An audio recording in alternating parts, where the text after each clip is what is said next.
Bonjour ou bonsoir à vous, on se retrouve aujourd'hui pour le 34e épisode de 3 minutes de culture. En ce jour, nous parlerons révolte, grève, répression au sein de l'URSS stalinienne. Avant de commencer, je précise que vous pouvez retrouver en détail une grande partie de l'histoire du soulèvement de Vichuga en lien dans la description. Ce soulèvement dont nous parlerons en seconde partie de la vidéo. Contextualisons la situation. Depuis 1924, Staline est au pouvoir, dirige l'URSS.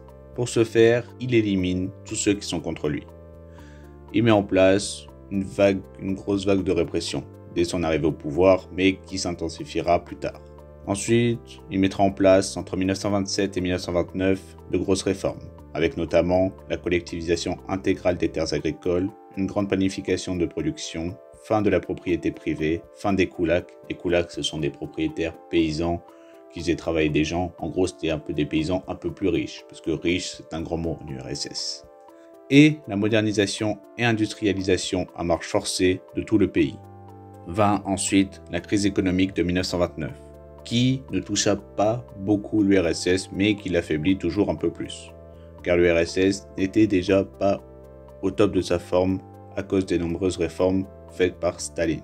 En 1930, les villes fonctionnent par rationnement. La nourriture est absente. La population reçoit le strict minimum pour survivre.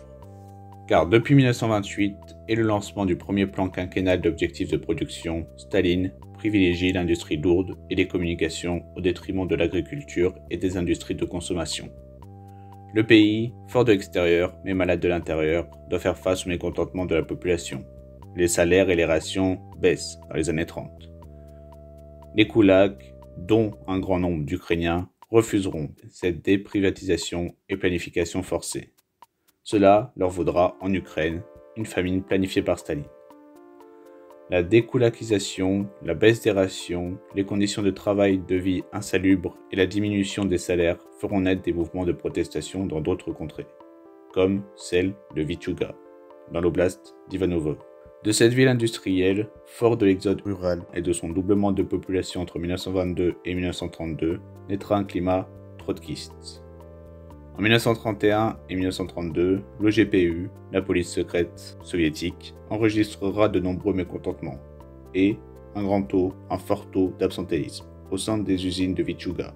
Voyant leurs rations et salaires diminuer au plus bas, les ouvriers commençaient à se révolter.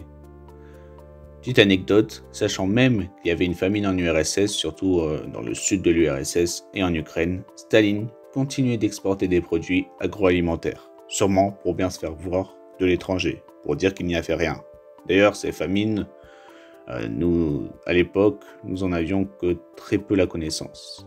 Certains, comme Artemian Ryutin et Nikolai Ouglanov, de haut placés au sein du PC soviétique, dénoncèrent la politique de Staline, mais ils se verront liquidés lors des purges staliniennes. Finalement, en avril 1932, de nombreuses grèves et révoltes éclatent à Vichuga, et elles atteindront d'autres villes. En organisant des grèves, des ralentissements de production, des marches de la faim ainsi que des assemblées d'urgence, les travailleurs et travailleuses de l'oblast d'Ivanov exprimèrent leur volonté de s'engager dans une lutte collective visant à changer les politiques qui les réduisaient à la pauvreté et à la faim. Ces révoltes paysannes et ouvrières auraient bien pu déstabiliser l'homme d'acier. Mais des troupes sous le commandement de Kaganovitch furent envoyées. Les perturbateurs furent arrêtés. Ces révoltes n'aboutirent pas à de meilleures pressions, mais cette pression sociale obligea la dictature à assouplir ses politiques économiques. Les enfants, les femmes célibataires, les grandes familles, les paysans, enfin, la quasi-totalité de la population dut subir difficilement les réformes et les politiques de Staline dans les années 30. Une politique qui sacrifiait le peuple pour l'image d'un pays et dirigeants forts. Un paradoxe, étant donné que l'URSS est un État socialiste des travailleurs.